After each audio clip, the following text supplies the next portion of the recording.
What happened by 1936? Does anybody know? We instituted Social Security system, and you and I and our children and our children's children were pledged as collateral on the debt of our government to the Federal Reserve. And that's where we're at today.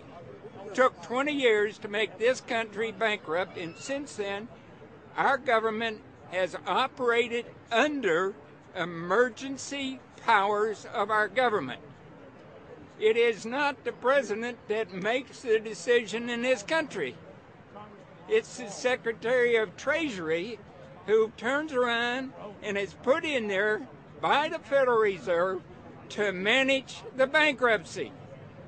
We've been in bankruptcy ever since. So to print $700 billion and to give it away, how do they get away with it?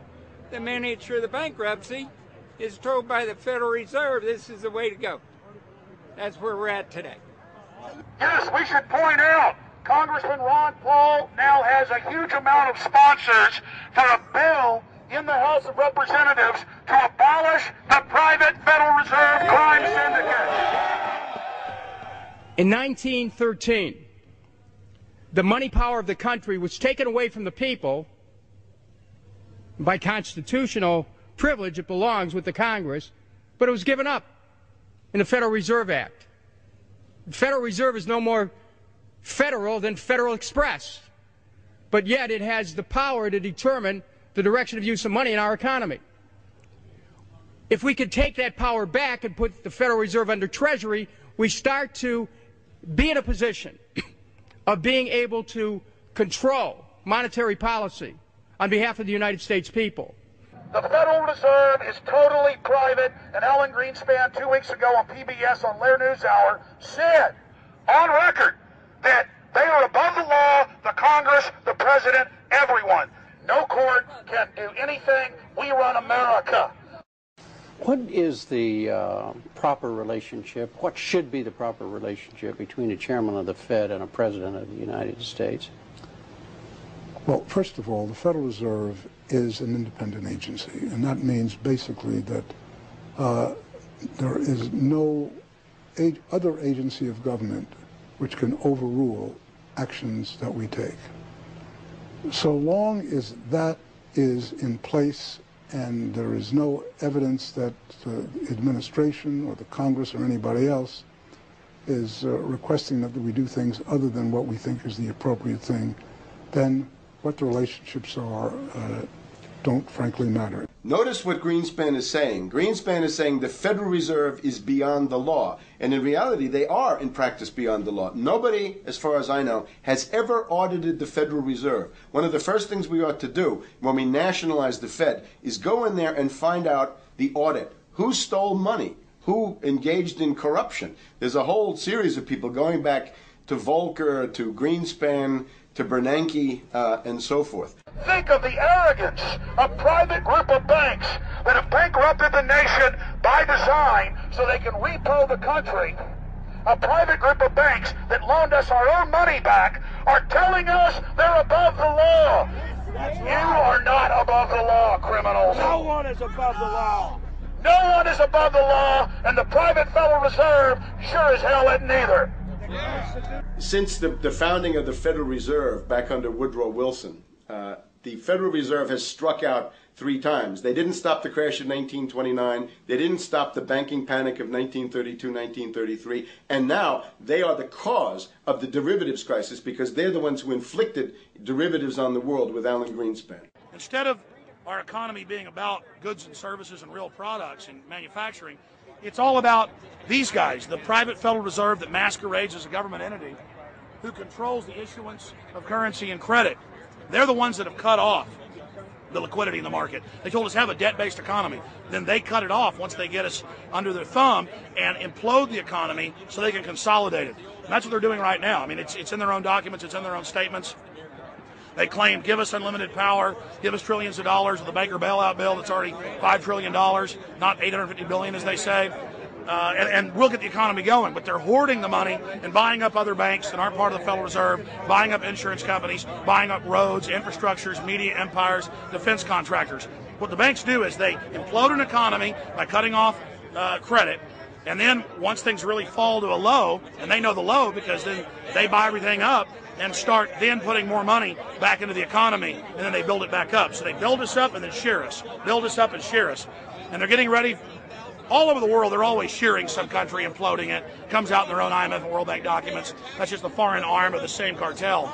And these are the people who claim to be the saviors of the economy, the people who have created every important crisis in the past 100 years, the Federal Reserve. So it's illegal, it's unconstitutional, and it's a failure. And I think the failure is what everybody can see right now. Yeah, what they do is they make you think Clinton's evil in running things. Then, oh, Bush will save us. And then, oh, Bush was evil. Now we'll be saved by Barack Obama, but he's just a puppet. But as we get deeper into this phase, when they implode the economy, they have all the money and all the control. But they also like to pose as the savior.